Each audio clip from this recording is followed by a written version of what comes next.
মির্জা ফখরুল ইসলাম আলমগীর বাংলাদেশে অত্যন্ত সম্মানিত একজন ব্যক্তি এবং ওনার রাষ্ট্রপতি নির্বাচিত হওয়াতে আমি ওনাকে অন্তরের অন্তঃস্থল থেকে শুভেচ্ছা জানাই।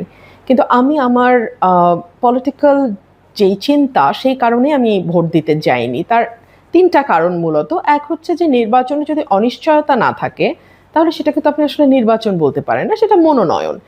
সারা বাংলাদেশের সকলেই জানতেন যে মেজরিটি ভোট যেই দলের আছে সেই দলের প্রার্থী নির্বাচিত হবেন। সো এখানে আসলে এটিকে আমি নির্বাচন বলতেই চাই না। এক, দুই হচ্ছে ৭০ অনুচ্ছেদ নিয়ে আমাদের দীর্ঘদিনের আন্দোলন সংগ্রাম হয়েছে যে ৭০ অনুচ্ছেদকে অ্যাজ ইট ইজ আমরা রাখবো না। আমরা দলের সদস্যরা দল করলেও তারা চাইলে ইন্ডিপেন্ডেন্টলি ভোটাধিকার প্রয়োগ করতে পারবেন।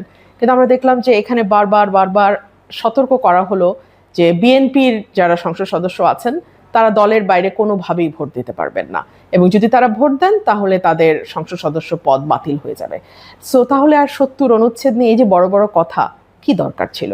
এবং ভোট শেষ হওয়ার সাথে সাথে স্বরাষ্ট্রমন্ত্রী মহোদয় বললেন যে আমরা এখনই ৭০ অনুচ্ছেদটা সংশোধন করব এবং সদস্যরা দলের বাইরে চাইলে ভোট দিতে পারবেন। তো তাহলে এই ভোটে সেই অধিকারটা তাদের দেয়া হলো না কেন? আর ৩ নাম্বার যেটা আমার মনে হয়েছে যে আমরা তো সকল দল মিলেই একজন ব্যক্তিকে রাষ্ট্রপতি মনোনয়ন দিতে পারতাম, এবং রাষ্ট্রপতি এবং প্রধানমন্ত্রীর ক্ষমতার ভারসাম্য যেটা ২০১৬ সালে বিএনপির চেয়ারপারসন বেগম খালেদা জিয়া বলেছিলেন যে একটা ভারসাম্য আনাবো, যেটি বিএনপির ৩১ দফাতেও আছে, সেগুলো নিয়ে কিন্তু আমরা কোনো রকম কোনো কথা, কোনো রকম কোনো উচ্চবাচ্য শুনি না।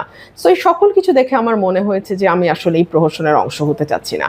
বাট তারপরে আমি লাস্টে আবারও বলবো যে মির্জা ফখরুল ইসলাম আলমগীরকে ব্যক্তিগতভাবে একজন রাজনৈতিক কর্মী হিসেবে আমি ভীষণ শ্রদ্ধা করি এবং ওনাকে আমার অভিনন্দন।